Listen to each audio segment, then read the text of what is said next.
Skill development case అక్రమం అంటూ చంద్రబాబు దాఖలు చేసిన క్వాష్ పిటిషన్పై విచారణను సుప్రీంకోర్టు శుక్రవారానికి వాయిదా వేసింది.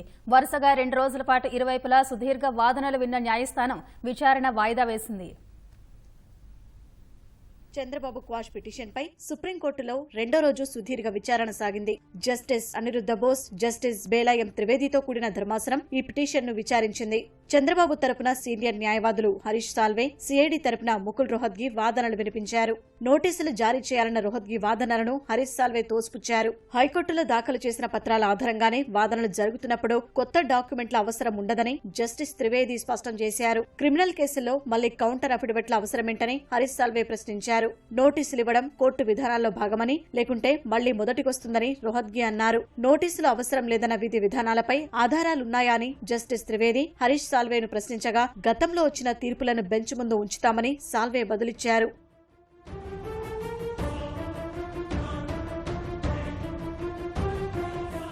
17A చట్ట పరిధిలోని అంశాలను హరీష్ సాల్వే సుప్రీంకోర్టు ముందు ఉంచారు. యశ్వంత్ సిన్హా కేసులో రఫేల్ కొనుగోళ్లు, అనంతరం దాఖలైన కేసులపై వచ్చిన తీర్పులను సాల్వే ఉదహరించారు. రఫేల్ కేసులో జస్టిస్ కెఎం జోసెఫ్ తీర్పును సాల్వే ఉదహరించారు. రఫేల్ కొనుగోళ్లపై 2019లో యశ్వంత్ సిన్హా దాఖలు చేసిన రివ్యూ పిటిషన్లను జస్టిస్ కెఎం జోసెఫ్ కొట్టివేసిన విషయాన్ని గుర్తు చేశారు. రఫేల్ కేసు ఆరోపణలు 2016కు సంబంధించినవని, 2019లో యశ్వంత్ సిన్హా పిటిషన్లపై తీర్పులు వచ్చాయని సాల్వే గుర్తు చేశారు. చట్ట సవరణకు ముందున్న ఆరోపణలను పరిగణలోకి తీసుకుని 2019లో కేసు కొట్టివేశారని సాల్వే వివరించారు.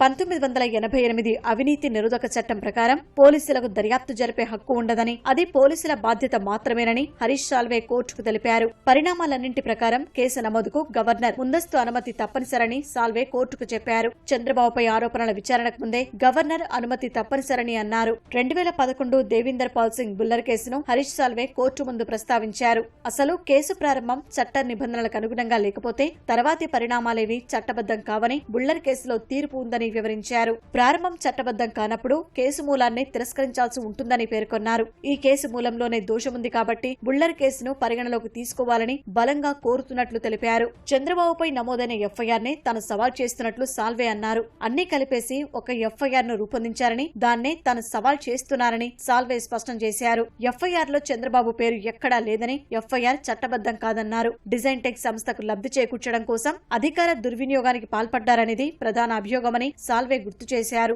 టెక్నాలజీ భాగస్వామికి ఆయాచిత లబ్ధి కల్పించాలన్నదే ప్రధాన ఉద్దేశమని ఎఫ్ఐఆర్ లో ఆరోపించారని తెలిపారు. 164 సెక్షన్ కింద తీసుకున్న వాంగ్మూలం ఆధారంగా కేసును నిర్మించారని, దాన్ని తాము ఛాలెంజ్ చేస్తున్నట్లు సాల్వే తేల్చెప్పారు.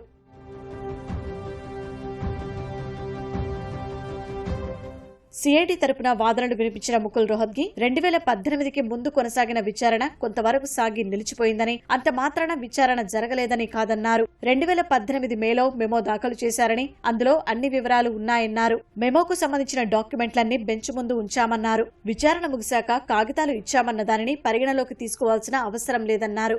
వాదనలు జరుగుతున్నప్పుడు 400 పేజీల బండెల్ను హైకోర్టు బెంచ్ ముందు ఉంచారని, తాము కూడా అదే రోజు అవసరమైన డాక్యుమెంట్లను కోర్టు ముందు ఉంచామని తెలిపారు. 2018 చట్ట సవరణ తర్వాత చంద్రబాబును ఎఫ్ఐఆర్లో చేర్చినప్పటికీ దీన్ని రాజకీయ ప్రతీకార చర్యగా చూడకూడదని రోహత్గి అన్నారు. చంద్రబాబుపై తగినన్ని ఆధారాలు దొరికిన తర్వాత 2021లో కేసు నమోదు చేశారన్నారు. కేసులో చంద్రబాబును ఎప్పుడు చేర్చినప్పటికీ కేసు విచారణ కొనసాగుతున్నట్లే పరిగణించాలని రోహత్గి కోరారు. చట్ట సవరణకు ముందున్న నేరం కాబట్టి 17A వర్తించదని రోహత్గి వాదించారు.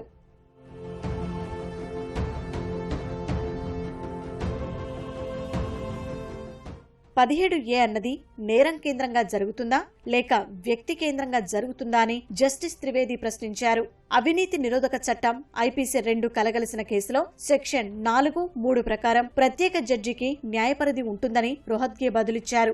అవినీతి నిరోధక చట్టం అమలు కానప్పుడు మిగిలినవేవి పరిగణలోకి తీసుకోవద్దని, అసలు కేసు మూలాల నుంచి కొట్టేయాలని పిటిషనర్ తరపు న్యాయవాదులు చెబుతున్నారని జస్టిస్ త్రివేది పేర్కొన్నారు. అవినీతి నిరోధక చట్టం వర్తించినప్పుడు సెక్షన్ 420 కింద మోసపూరిత చర్యగా పరిగణలోకి తీసుకోవాలని రోహత్గి కోర్టుకు విన్నవించారు. అనేక రకాల నేరాలు కలగలిసి ఉన్నప్పుడు స్పెషల్ జడ్జికి విచారణ అధికారం ఉంటుందని రోహత్గి అన్నారు.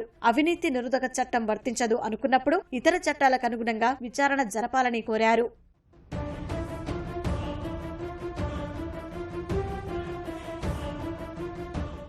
నేరం ఎప్పుడు జరిగిందో అప్పటి చట్టం ప్రకారమే విచారణ జరపాలని, పరిణామ క్రమంలో చట్టంలో వచ్చిన మార్పులను పాత నేరాలకు వర్తింపచేయకూడదని సిఐడి తరపు న్యాయవాది ముకుల్ రోహత్గి అన్నారు. చట్ట సవరణలో ఎలాంటి పరిణామాలు వచ్చాయన్నది కాకుండా ఎప్పటి నేరానికి అప్పటి చట్టమే వర్తించాలని రోహత్గి కోరారు. 17A ప్రకారం ప్రాథమిక విచారణ జరపవచ్చని రోహత్గి అన్నారు. 17A ప్రకారం ఎంక్వైరీ, ఇన్వెస్టిగేషన్ దేనికి అవకాశం లేదని ధర్మాసనం స్పష్టం చేసింది. ప్రజోపయోగ నిర్ణయాలు తీసుకుని వ్యక్తి ప్రయోజనాలకు అవకాశం కల్పిస్తే దానికి 17A ఎలా వర్తిస్తుందని రోహత్గి వాదించారు. 17A అన్నది అవినీతిని నిరోధించడం కోసమే పార్లమెంటు తీసుకొచ్చిందని రోహత్గి అన్నారు.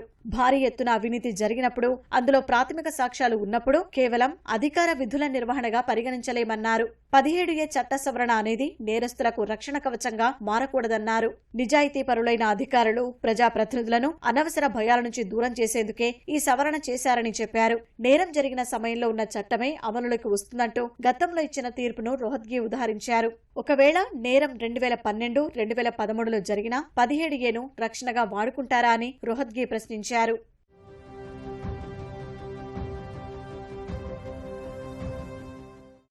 ఈ క్రమంలో కలగజేసుకున్న జస్టిస్ అనిరుద్ధ బోస్ 17A చట్ట సవరణ పూర్వ నేరాలకు వర్తిస్తుందా లేదా అని అడిగారు. గతంలో జరిగిన నేరాలు 17A పరిధిలోకి రావని రోహత్గి సమాధానమిచ్చారు. చంద్రబాబు కేసులో ఉన్న అంశాలను క్వాష్ పిటిషన్ ద్వారా నిర్ణయించలేమని రోహత్గి చెప్పారు. కొత్త చట్టం ప్రకారం నేరం కాని విషయంలో FIR నమోదు చేయవచ్చా అని జస్టిస్ త్రివేది అడిగారు. FIR విషయంలో నేరం జరిగిన సమయాన్ని కూడా పరిగణలోకి తీసుకోవాలని తాము చెబుతున్నామని రోహత్గి కోరారు. సెక్షన్ 13(1)C, సెక్షన్ 13(1)D 2018 చట్ట సవరణ తర్వాత నేరాలే కావని జస్టిస్ త్రివేది చెప్పగా, ఇప్పటికే జరిగిన నేరంలో పాత చట్టం ప్రకారం FIR వేయవచ్చని రోహత్గి బదులిచ్చారు. నేరం జరిగి ఉన్నప్పుడు FIR నమోదుకు ఏ చట్టం నిరోధించలేదన్నారు. అనంతర క్రమంలో ఆ సెక్షన్ తొలగించినప్పటికీ FIR నమోదు చేయవచ్చని రోహత్గి చెప్పారు. FIR ఎలా చేయవచ్చో దాన్ని బలపరిచేదేమైనా మీ వద్ద ఉందా అని జస్టిస్ త్రివేది ప్రశ్నించగా, శంభునాథ్ కేసును రోహత్గి ఉదాహరించారు. ఈ క్రమంలో కేసు విచారణను కోర్టు శుక్రవారం మధ్యాహ్నం 2 గంటలకు వాయిదా వేసింది.